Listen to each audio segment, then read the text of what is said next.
नमस्कार दोस्तों। तो दोस्तों कैसे हैं आप सब। तो दोस्तों हम लोग इस वीडियो में बात करेंगे करंट अफेयर्स के ऊपर। और जैसा कि आप लोगों को बताए हुए हैं कि आरआरबी एनटीपीसी सीबी2 के जो एग्ज़ाम से पहले आपको 1000 से ऊपर जो है करंट अफेयर्स करवा देंगे। तो उसी के सीक्वेंस में ये जो है चल रहा है और अभी तक आपको जो है मतलब 100 से ऊपर जो करंट अफेयर्स करवा दिए हैं। यदि आप लोग नहीं देखें वो सब तो जो है वो सब वीडियो आप लोग जाके देख लीजिए। आपका वो जो उसका लिंक भी डिस्क्रिप्शन बॉक्स में दे देंगे, कमेंट्स बॉक्स में भी दे देंगे, आप लोग जाके देख सकते हैं। ओके। और आपको जो टेस्ट सीरीज भी इसका जीके का 15 से ऊपर जो है टेस्ट सीरीज भी करवा देंगे और आपका जो है 500 से ऊपर जो स्टैटिक जीके भी करवाएंगे। तो आप लोग जो है यदि ये सब करंट अफेयर्स, स्टैटिक जीके और जो टेस्ट सीरीज देना चाहते हैं तो आप जो चैनल को जरूर सब्सक्राइब कर लें और आपको यदि वीडियो अच्छा लगेगा तो लाइक कर दीजिएगा। ओके। जिनका भी आरआरबी एनटीपीसी सीबीटी2 का एग्जाम है तो वो जो वीडियो जरूर लास्ट तक देखें। ओके। तो आइए हम लोग ये आज का वीडियो स्टार्ट करें और देखें पहला क्वेश्चन क्या है और जल्दी से 60 का 60 क्वेश्चन हम लोग देख लें। ओके।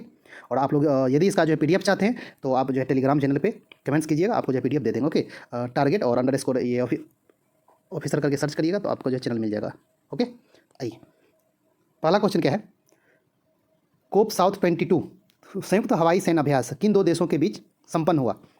कौन सा अभियान, ये आपका जो है अभ्यास कोप साउथ 22 सैन्य अभ्यास है, ये आपका बांग्लादेश और संयुक्त राज्य अमेरिका के बीच। ओके। हाँ, तो ये जो है दोनों देश का नाम और कौन सा अभ्यास हुआ ये भी आप जो अच्छा से याद रखें।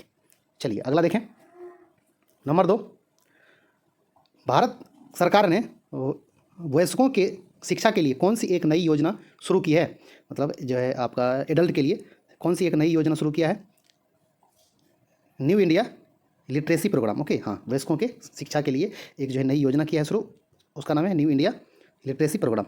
चलिए दूसरा नंबर देखें आगे। क्वेश्चन नंबर 3, प्रसिद्ध कवि और लेखक चेनवीरा कानवी का निधन हो गया। वह किस भाषा के प्रसिद्ध कवि और लेखक थे। तो वो कन्नड़ भाषा के कवि और लेखक थे। कौन? चेनवीरा कानवी। ओके। चलिए अगला देखें। क्वेश्चन नंबर 4, भारत का पहला राष्ट्रीय सामुद्रिक सुरक्षा समन्वयक कौन बने हैं। नेशनल मैरीटाइम सिक्योरिटी कोऑर्डिनेटर कौन बने हैं। आपका ये जो है जी अशोक कुमार हैं। आपका ये जो है भारत के पहला बने। ओके। आपका ये जो है पोस्ट अभी जो क्रिएट ही किया गया है ना। तो ये जो है बहुत इंपॉर्टेंट क्वेश्चन है, तो इसका आप लोग अच्छा से नाम जो याद रखिए, जी अशोक कुमार। चलिए अगला देखें। Question number 5, gaming app A23 के ब्रांड एम्बेसडर कौन बने हैं। शाहरुख खान, किंग खान, है ना। चलिए अगला देखें। छठा नंबर, भारत की यूपीआई प्रणाली को अपनाने वाला पहला देश कौन बना है। तो ये आपका जो है नेपाल बना है। मतलब जो भी हम लोग यूपीआई पेमेंट करते हैं ना, फ़ोन पे, गूगल पे, भीम ऐप, है ना, तो उस प्रणाली को, सिस्टम को अपनाने वाला नेपाल पहला देश बना है। ओके। चलिए अगला देखें। भारत का जो यूपीआई प्रणाली सिस्टम उसको अपनाने वाला ये आपका जो 7वां नंबर क्या है। विश्व सामाजिक न्याय दिवस कब मनाया जाता है। तो कब मनाया जाता है, 20 फरवरी को। और मतलब जैसे इस बार भी मनाया गया है, ये आपको जो इसलिए दिए हैं कि इसका इस बार थीम क्या था, है ना। आइए 8वां नंबर है, 2022 में मनाया गया विश्व सामाजिक न्याय दिवस का थीम क्या था। तो इसका थीम था औपचारिक रोजगार के माध्यम से सामाजिक न्याय प्राप्त करना। आपका जो है मतलब इंग्लिश में भी याद कर लीजिएगा, achieving social justice through formal employment. Okay. हाँ, तो इसका जो है थीम विश्व सामाजिक न्याय दिवस का आप लोग अच्छा से याद रखिएगा। चलिए देखें आगे। क्वेश्चन नंबर 9, ये अंतर्राष्ट्रीय रबर अध्ययन समूह के नए अध्यक्ष कौन भारतीय बने हैं। मतलब इसके मतलब ये अध्यक्ष जो है भारतीय बने हैं, तो इसलिए थोड़ा क्वेश्चन इंपॉर्टेंट हो गया है। अंतर्राष्ट्रीय रबर अध्ययन समूह ग्रुप के अध्यक्ष KN राघवन बने। ओके। चलिए ये देखें, एक मिनट। क्वेश्चन नंबर 10 अगला। 10 नंबर क्या है। किस राज्य के उद्योग, सामाजिक और सूचना प्रौद्योगिकी मंत्री मेकापति गौतम रेड्डी का निधन हो गया। ये मतलब अभी मंत्री थे ही। ओके। तो इनका जो है निधन हो गया है, ये आंध्र प्रदेश के थे। ओके। चलिए अगला देख लें। क्वेश्चन नंबर 11 नंबर क्या है कि हाल ही में प्रधानमंत्री के आर्थिक सलाहकार परिषद के पूर्णकालिक सदस्य के रूप में किसे शामिल किया गया है। तो प्रधानमंत्री के आर्थिक सलाहकार परिषद में पूर्णकालिक सदस्य कौन बने हैं। संजीव सान्याल। ओके। चलिए अगला देखें। क्वेश्चन नंबर 12 नंबर क्या है। बहुराष्ट्रीय वायु सैनिक अभ्यास, ये एक्सरसाइज कोबरा वॉरियर 22 मार्च 2022 में कहाँ हो रहा है, जिसमें भारत शामिल होने से इनकार कर दिया। मतलब आपका अभी जैसे ये जो है रूस और यूक्रेन का युद्ध हो रहा है ना, मतलब चल ही रहा है, तो इसलिए भारत मतलब जो है उसमें जाने से मना कर दिया। लेकिन ये जो है ऑफिशियल आपका जानकारी नहीं है, ये मतलब जो है इस तरह का न्यूज़ पेपर में आ रहा था कि इसी कारण से जो है रूस और यूक्रेन युद्ध के कारण से भारत आपका जो इसमें जाने से मना कर दिया। तो ये जो है मतलब ये एक्सरसाइज कोबरा वॉरियर था, जो कि बहुराष्ट्रीय था, मतलब अनेक देश इसमें जो है शामिल होने वाले थे, हुए भी हैं। तो ये जो कहाँ हुआ, ब्रिटेन के वेलिंगटन में। ओके, चलिए अगला देख लें। 13 नंबर,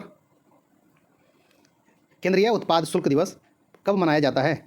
सेंट्रल ये एक्साइज डे, तो 24 फरवरी को मनाया जाता है। ओके, चलिए अगला देखें। 14 नंबर, देश के बाहर भारत अपना पहला आईआईटी संस्थान कहाँ स्थापित करेगा?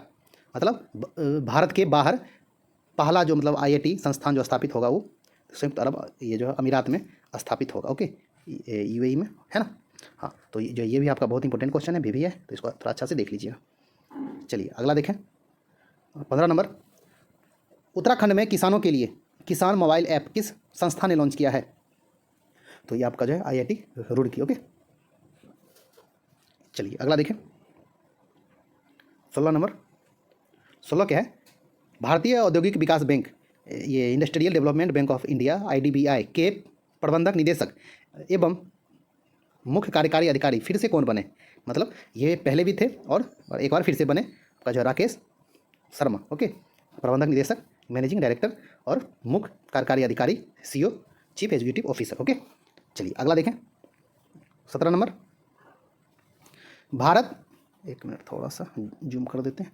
भारत किस देश से 36 राफेल विमान खरीदने का समझौता किया था, जिसमें भारत को कुल 35 राफेल विमान अब तक मिल चुका है?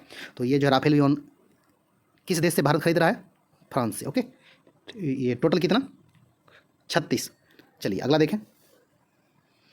ये 18 नंबर, साइबर हमलों से अपने ग्राहकों की चिंता को दूर करने के लिए आईबीएम, मतलब आईबीएम इंटरनेशनल बिजनेस मशीन ने भारत में कहाँ साइबर सुरक्षा केंद्र स्थापित किया है? तो यह बेंगलुरु में किया है। और ये मतलब आईबीएम आपका क्या है? एक कंपनी है। ओके, चलिए अगला देखें। 19 नंबर, हाल ही में ये डिश टीवी ने किसे अपना ब्रांड एम्बेसडर बनाया है? तो ये ऋषभ पंत को बनाया है। ओके, चलिए अगला देखें। 20 नंबर, 20 क्या है? हेमनंदा बिस्वाल किस राज्य के पहले आदिवासी मुख्यमंत्री थे जिनका निधन हो गया? तो ये आपका जो है ओडिशा के थे, जिनका जो मतलब हाल में निधन हो गया है, हेमनंदा बिस्वाल। ओके, तो आप लोग इनका नाम अच्छा से याद रखिएगा। चलिए 21 नंबर क्या है? रामगढ़ विषधारी वन्य जीव अभ्यारण्य को किस राज्य का चौथा बाघ अभ्यारण्य के रूप में मंजूरी दी गई है? तो ये जो है राजस्थान के बूंदी में है, और यह आपका ये जो है राजस्थान का चौथा बाघ अभ्यारण्य बना है, रामगढ़ विषधारी वन्य जीव अभ्यारण्य। ओके, तो आपसे ये भी पूछा जा सकता है कि रामगढ़ विषधारी वन्य जीव अभ्यारण्य कहाँ है? तो आपका जो है राजस्थान में। ओके, चलिए और मतलब अब ये बन गया है बाघ अभ्यारण्य बन गया है चौथा राजस्थान का। ओके, चलिए 22 क्या है? भ्रष्टाचार धारणा सूचकांक, करप्शन परसेप्शन इंडेक्स सीपीआई 2021 में 180 देशों की सूची में भारत का रैंक क्या है? तो अभी जो मतलब इस साल 22 में जो रिपोर्ट आया है उसमें जो लिखा गया है, मतलब जो है रिपोर्ट में बताया गया है कि भारत का स्थान करप्शन में 85 है। ओके, 50वां स्थान है, और पिछले साल कितना था? 86वां था। यानी कि एक स्थान का सुधार हुआ है, मतलब थोड़ा अच्छा हुआ है, यानी कि करप्शन थोड़ा सा कम हुआ है। ओके, चलिए जो पहला स्थान पे रहेगा यानी कि वहाँ पे क्या है, मतलब करप्शन नहीं है, सबसे कम करप्शन वाला देश सबसे टॉप पे रहेगा। ओके, सबसे ज़्यादा जो करप्शन वाला देश अंतिम पे रहेगा। ओके, चलिए आगे देखें।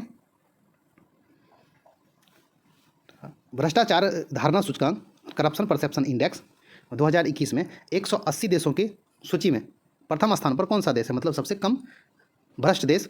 तो आपका ये जो है 3 देश का नाम टॉप पर है, जो है नंबर 1 पे है। ये आपका जो है डेनमार्क, न्यूजीलैंड, फिनलैंड।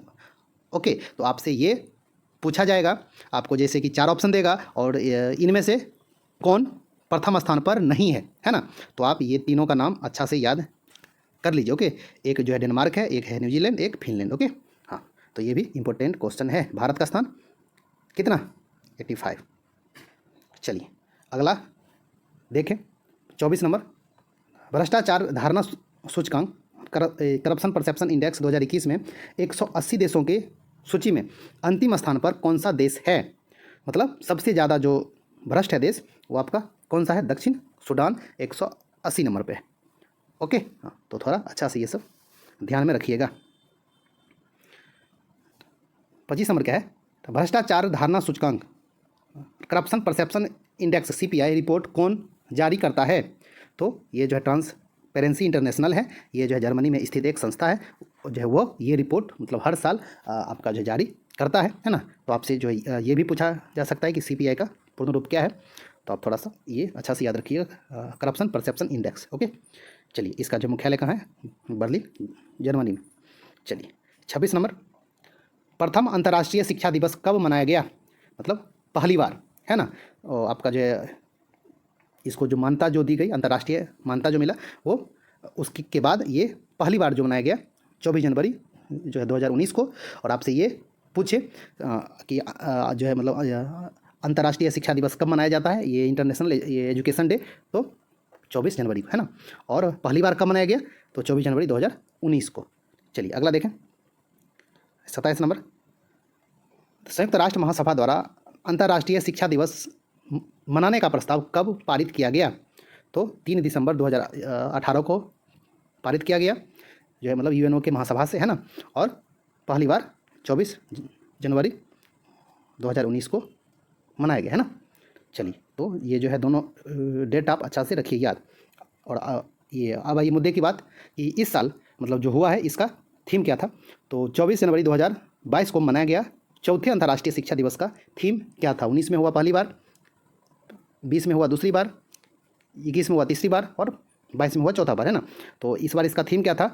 पाठ्यक्रम बदलना, शिक्षा को बदलना, मतलब changing course transforming education. Okay, चलिए अगला देखें। तो आप लोग थोड़ा जो है थीम भी अच्छा से रखिए या तो अच्छा होगा। चलिए 29 नंबर क्या है? NATO, North Atlantic Treaty Organisation के सदस्य देश ने भूमध्य सागर में फरवरी 2022 में एक नौसैनिक अभ्यास किया।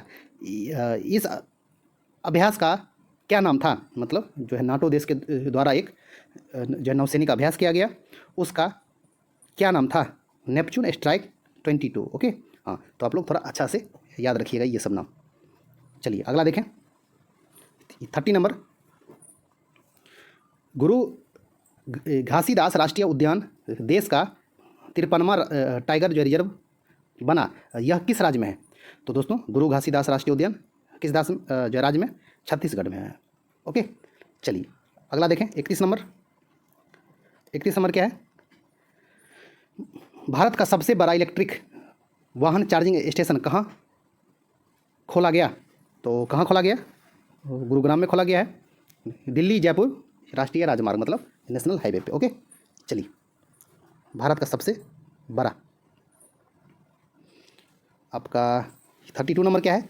A little book of India celebrating 75 years of independence किनके द्वारा लिखी गई नई पुस्तक का विमोचन हुआ है? पुस्तक का नाम ये है, a little book of India celebrating 75 years of independence. किनका पुस्तक है? रस्किन बॉन्ड का पुस्तक है। ओके, चलिए अगला देखें, 33, महिला हॉकी एशिया कप टूर्नामेंट 2022 का आयोजन कहाँ किया गया? तो आपका जो है ये ओमान की राजधानी मस्कट में हुआ है, महिला hockey Asia cup tournament 2022। Okay, चलिए अगला देखें, महिला हॉकी एशिया कप टूर्नामेंट 2022 कौन सा देश जीता? तो ये जापान में जो है जापान जीता है, और मतलब कहाँ पे हुआ है? ओमान की राजधानी मस्कट में, है ना। चलिए, और उप विजेता रहा कौन सा? दक्षिण कोरिया। चलिए अगला देखें, इसमें भारत का क्या था स्थान? देख लीजिए, महिला हॉकी एशिया कप टूर्नामेंट 2022 में भारत ने कांस्य पदक किस देश को हराकर जीता? तो जो है चीन को हराया, और इसका अर्थ हुआ कि भारत 3rd नंबर पर रहा, है ना, कांस्य पदक जीता, और वो जो है चाइना को मतलब हरा के, है ना। चलिए अगला देख लें, फियरलेस गवर्नेंस किनके द्वारा लिखी गई नई पुस्तक है? किरण बेदी के द्वारा, है ना। इनको तो जानते हैं आप लोग, भारत की पहली महिला IPS अधिकारी, है ना।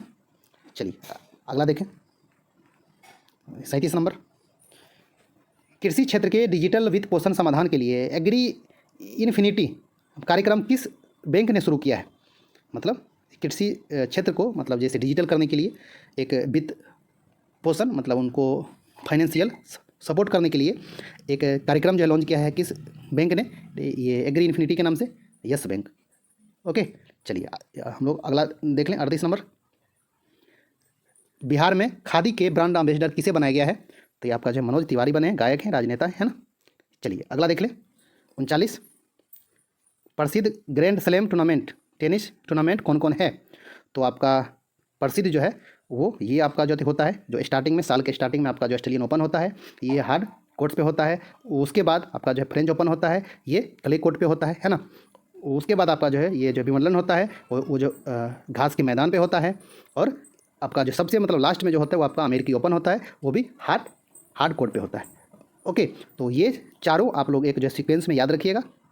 पहले ऑस्ट्रेलियन ओपन, उसके बाद जो फ्रेंच ओपन, उसके बाद जो विंबलडन, उसके बाद अमेरिकी ओपन। ओके, तो आपसे ये भी पूछा जाता है कि घास के मैदान पे कौन सा होता है खेल? तो ये जो विंबलडन होता है। और हार्ड कोर्ट तो आपका जो है ऑस्ट्रेलियन ओपन स्टार्टिंग वाला और अंतिम वाला अमेरिकी ओपन। और क्ले कोर्ट पे तो आपका फ्रेंच ओपन खेला जाता है ना। तो इसको सबको आप अच्छा से याद रखिएगा तो एग्ज़ाम में बहुत ही हेल्प होगा। सबसे पुराना ग्रैंड स्लैम टेनिस टूर्नामेंट कौन है? तो आपका ये जो विंबलडन है जो कि घास के मैदान पे खेला जाता है, 1877 से स्टार्ट हुआ था, है ना, सबसे पुराना है। अब आइए आपका जो मतलब इस साल का ऑस्ट्रेलियन ओपन हो चुका है, वो ऑस्ट्रेलियन ओपन टेनिस टूर्नामेंट 2022 पुरुष एकल कौन जीता? तो ये आपका जो है राफेल नडाल जीता है, स्पेन का। आपका जो देश भी पूछता है कि किस देश का है ना, तो स्पेन का। और जो मतलब हारा उप विजेता जो रहा वो आपका जो डेनियल मेदवेदेव, ये जो है रूस के हैं। और महिला में देख लें, महिला एकल में ऑस्ट्रेलियन जो आपका ये ओपन टेनिस टूर्नामेंट में महिला एकल में कौन जीती? एशले बार्टी, आपका ये जो मतलब ये ऑस्ट्रेलिया की हैं, जो बहुत ही फेमस खिलाड़ी हैं एशले बार्टी। और जो मतलब हारी इनसे वो आपका जो है उप विजेता जो रही वो जो मतलब या ये डेनियल कॉलिंस, ये जो है अमेरिका के हैं, यूएसए के। ओके, चलिए अगला देखें।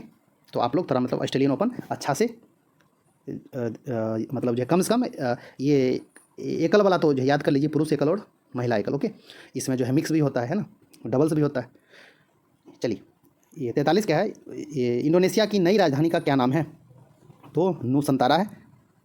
पहले जो है तो जकार्ता था, अब जो है राजधानी ये चेंज कर दिया गया है, बदलाव कर दिया गया है। अब इसकी जो है नई राजधानी होगी नूसंतारा होगी।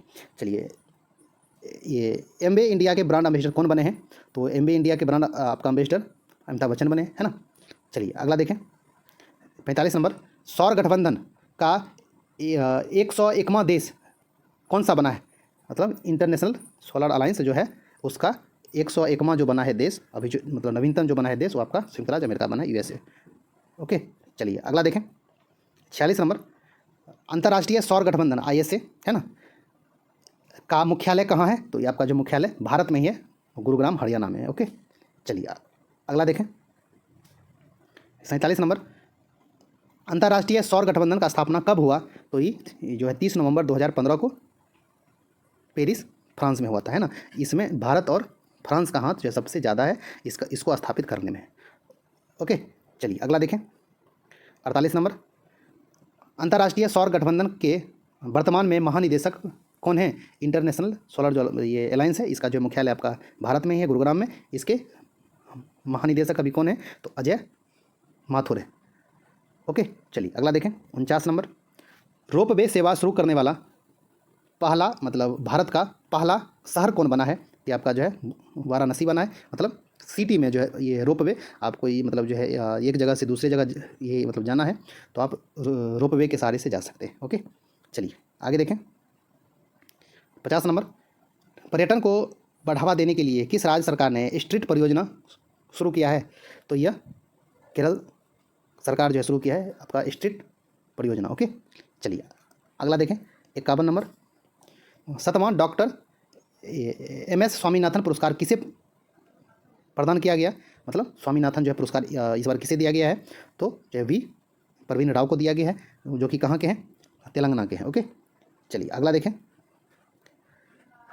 52, वर्ल्ड एथलेटिक एसोसिएशन ने किस भारतीय एथलीट को woman of the year award से सम्मानित किया है? तो ये आपका अंजू बॉबी जॉर्ज हैं। ओके, इनको वुमन ऑफ द ईयर से सम्मानित किया है वर्ल्ड एथलेटिक्स एसोसिएशन ने। चलिए अगला देख लें। 53, भारत अंतर्राष्ट्रीय व्यापार मेला 2021 में स्वर्ण पदक किस राज्य ने जीता? तो ये कौन सा राज्य? बिहार ने जीता है। ओके, चलिए अगला देखें। 54 नंबर, हॉर्नबिल महोत्सव किस राज्य का प्रसिद्ध महोत्सव है? थी आपका जो है नागालैंड का है। ओके, ये जो एग्ज़ाम में बहुत ही ज़्यादा आता है। चलिए अगला देखें। 55 नंबर, ये आपका क्या है?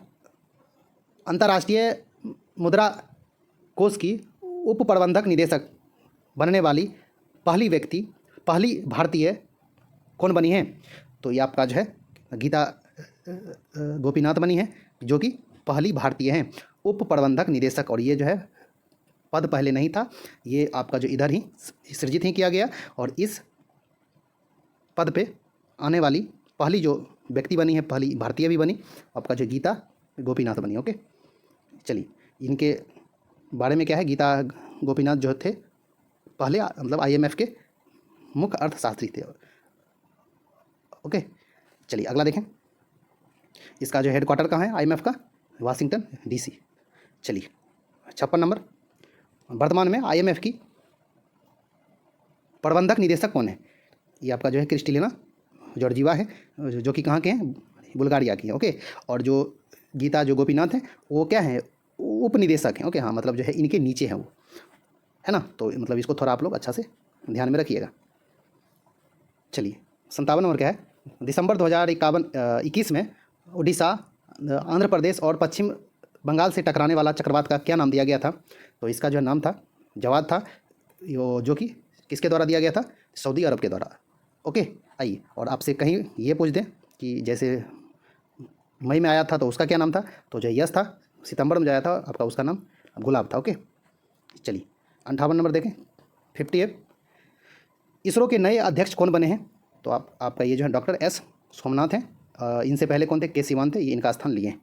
चलिए अगला देख लें। 59 नंबर, ये इसरो का स्थापना कब हुआ? ये आपका जो 1969 में हुआ है, और इसरो का मुख्यालय कहाँ है? बेंगलुरु, है ना। चलिए अंतिम क्वेश्चन देख लें। इसरो के प्रथम अध्यक्ष कौन थे? तो आपका जो विक्रम साराभाई थे, और इसका जो मतलब इसरो का पूर्ण रूप होता है Indian Space Research Organisation. Okay, तो दोस्तों आपका ये जो है 60 क्वेश्चन था। तो आप लोगों को यदि जो क्वेश्चन मतलब अच्छा लगा होगा तो आप जो वीडियो को लाइक कर दें। आप जो अभी तक चैनल को सब्सक्राइब नहीं किए हैं तो सब्सक्राइब कर लें, और आप अपने जो है दोस्तों में भी शेयर करें जिनका भी एग्जाम होगा, RRB NTPC का हो या कोई भी एग्जाम हो, क्योंकि जो करंट अफेयर्स तो किसी मतलब एक एग्ज़ाम के लिए तो रहता नहीं है ना। तो दोस्तों जो है इसी तरह के अच्छी अच्छी वीडियो लेके मिलते हैं। तो तब तक के लिए धन्यवाद, नमस्कार।